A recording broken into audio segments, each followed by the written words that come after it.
All right. Good evening, everyone. Today is Wednesday, November 1st, 2017. The day after Halloween, a great day to be giving my very first team call. I'm so excited to have all of you here listening.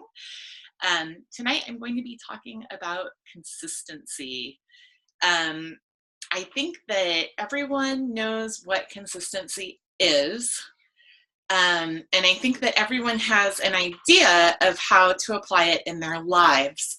But through a lot of reading and a lot of research, I have come up with some very specific tools that will help you apply consistency to your life in a way that's going to help you achieve things that you are looking to achieve. Whether it is losing weight or helping your kids start a new extracurricular activity or making more money, being consistent in your approach to whatever you want to do is what's going to help you achieve your goals. So I am going to go ahead and turn the screen share on now and start with the presentation.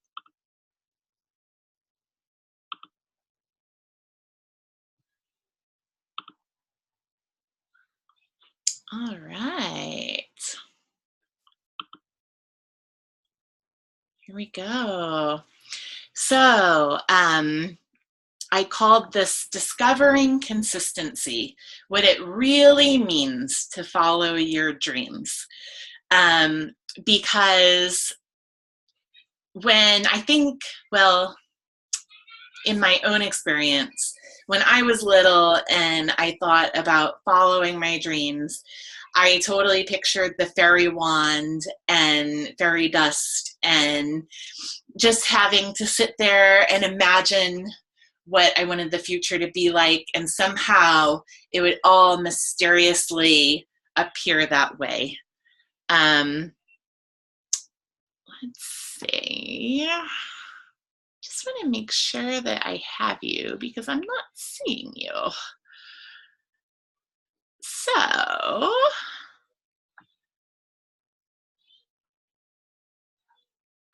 where did you go?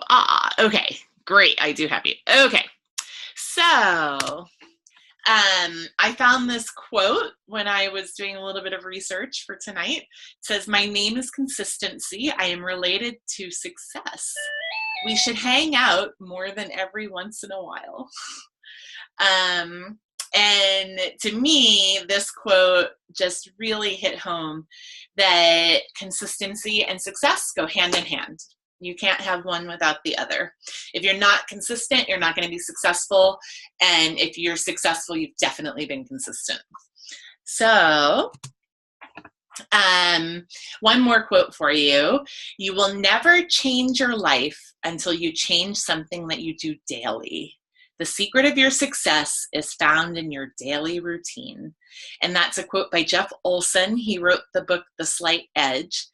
And it's very pertinent to what I'm going to be sharing with you tonight, because everything that I'm going to be talking to you about is all about the daily grind.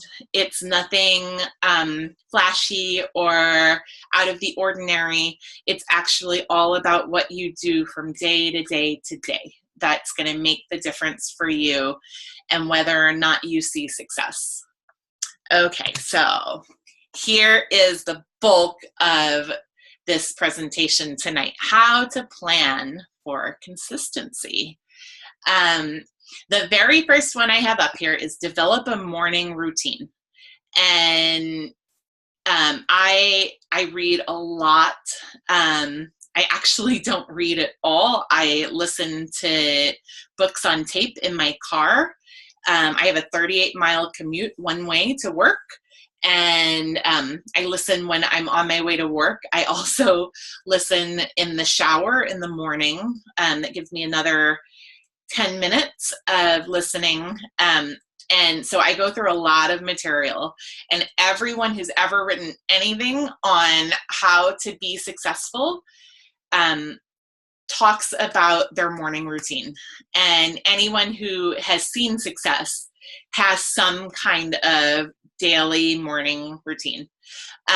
So I thought I would share my morning routine with you so that you get an idea. And of course, it's going to be different for everyone.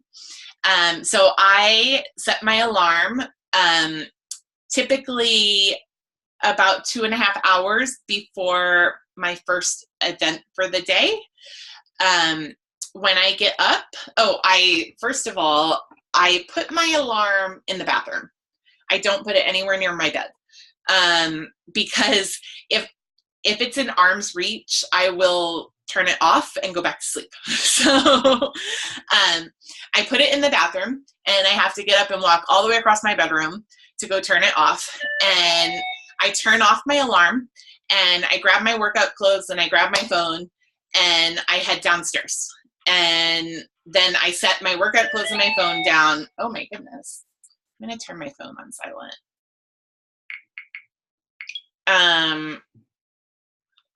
Sorry about that.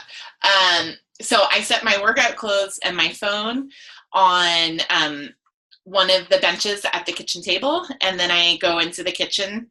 And something that I've also learned that's very important, turn the lights on. Your body needs light to help it wake up. So if you wake up feeling groggy, get in a well-lit room. It's going to help you a lot.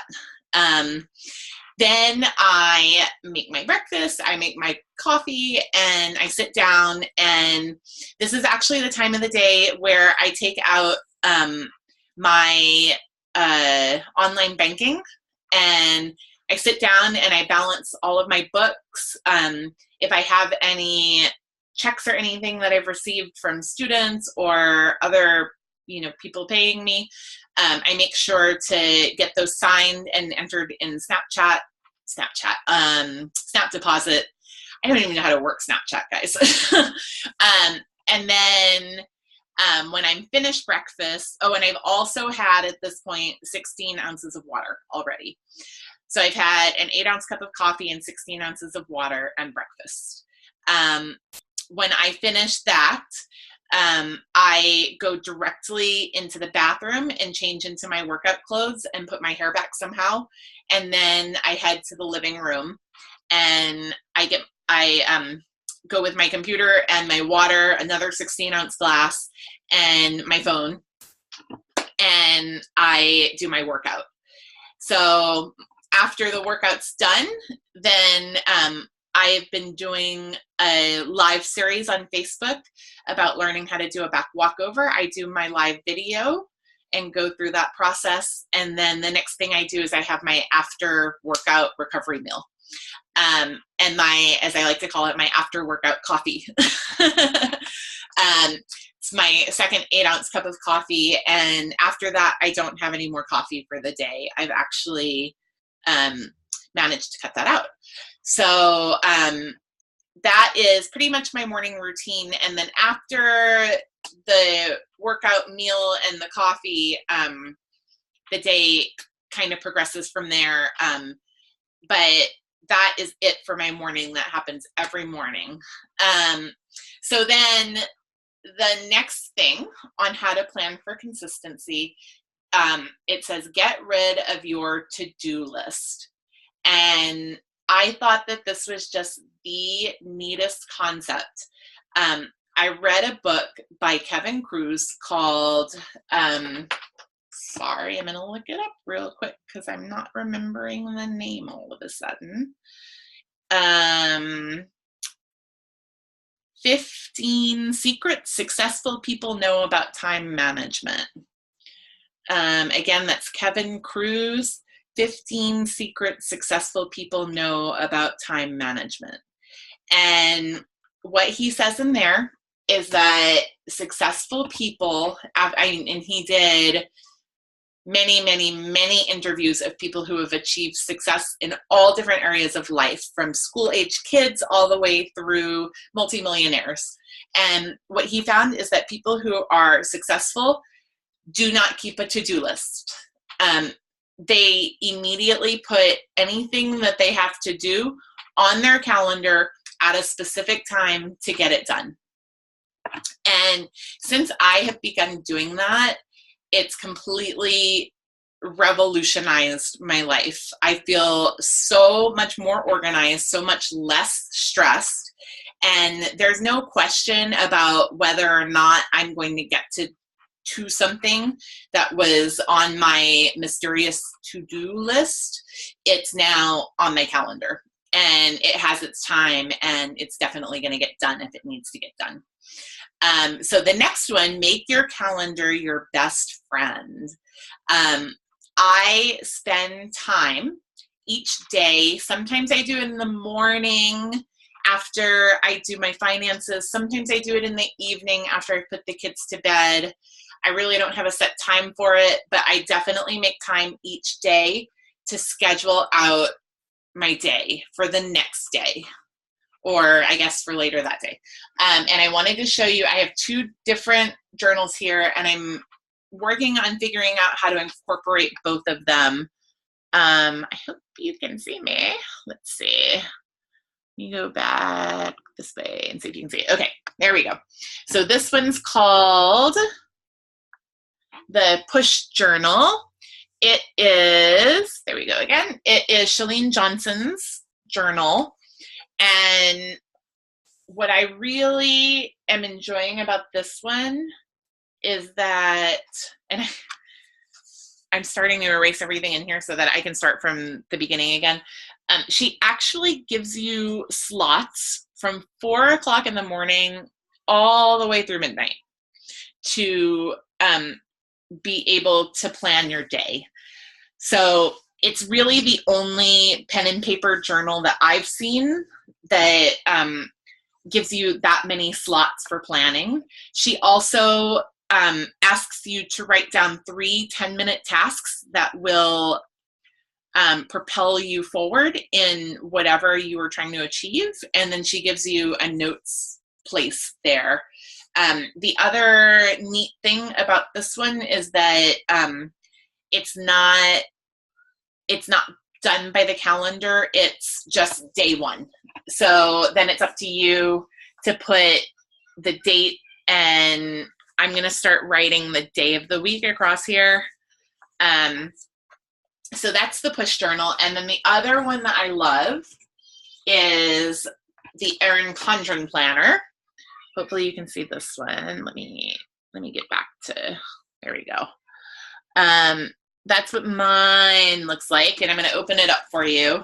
And the reason I love this one is there's a 30-day calendar at the front of every month, and then there is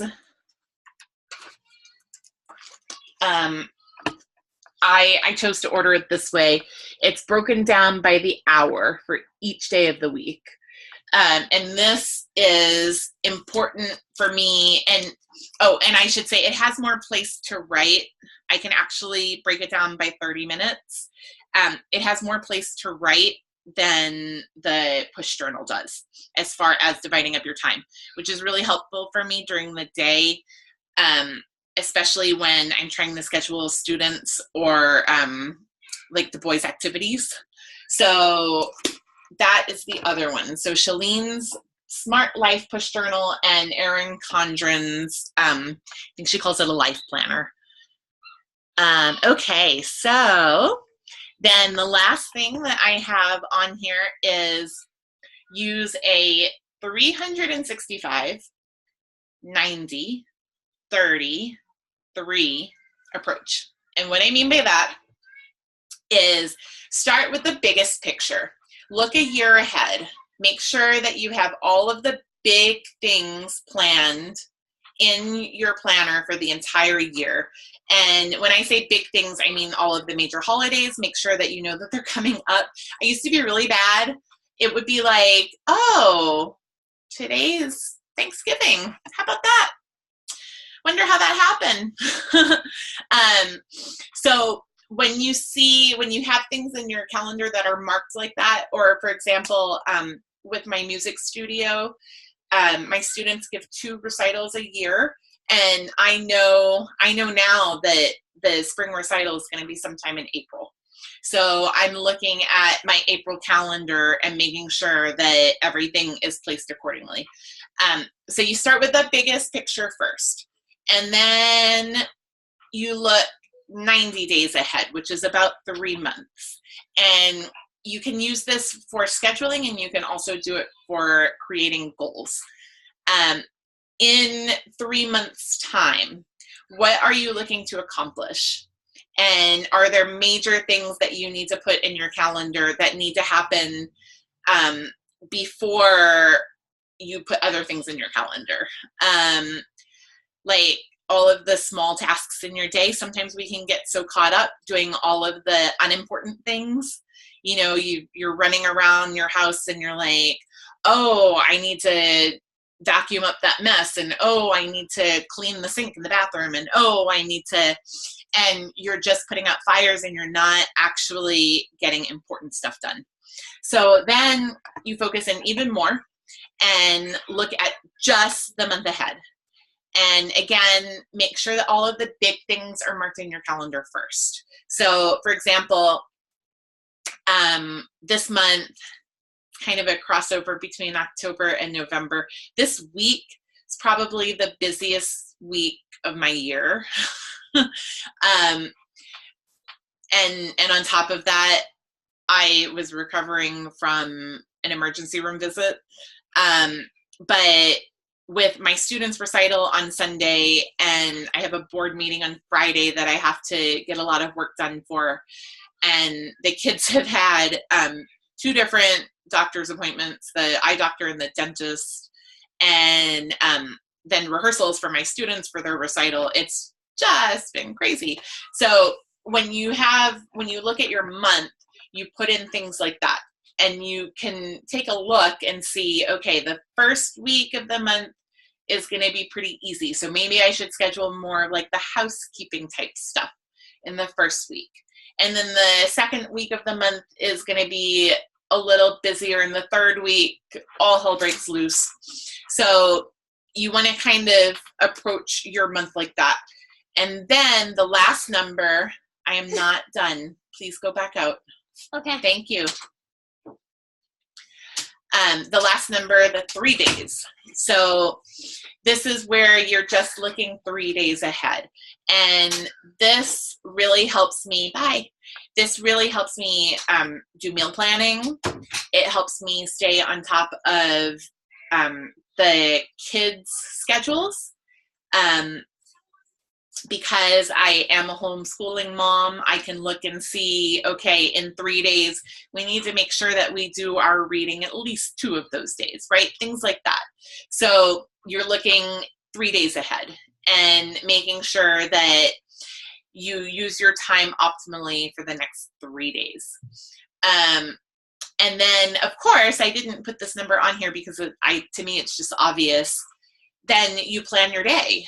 You zoom all the way into today, and you get everything on the calendar that has to be done and that is wise to do for that day. So that is it. If you can develop a solid morning routine, get rid of having a to-do list. Now, I should also say, I have one more note about that. The to-do list, you can write down things that you need to do. If I don't write them down, I don't get them done. Because I forget, right? I'm sure most of us do. But what you do is you write it down somewhere to put it in your calendar. So you don't just keep this list that's staring at you going, I'm going to stress you out because you need to do 12 things and they're just, here. Like my voices. So anyway, yeah, the to-do list, writing things down is good. keeping a running list, not so good. Get it in your calendar. Find a calendar that you love so that it can become your best friend. And then start with big planning and make it smaller and smaller and smaller, and make sure that you include all of the important events that are coming up for the year, and include all of your goals for the big picture and the smaller picture and the smaller picture, and then write down to today. And my last thing, don't wait to take action. The most important tasks of your day are likely the things you will never feel like doing. For me, that's definitely my workout. I love that I work out. I love how I feel because I work out. I love how I look because I work out. I love that other people can tell I work out. But doing the actual workout, no, not so much. Don't really love it. Actually, kind of don't like it. Probably 4 days out of the 7.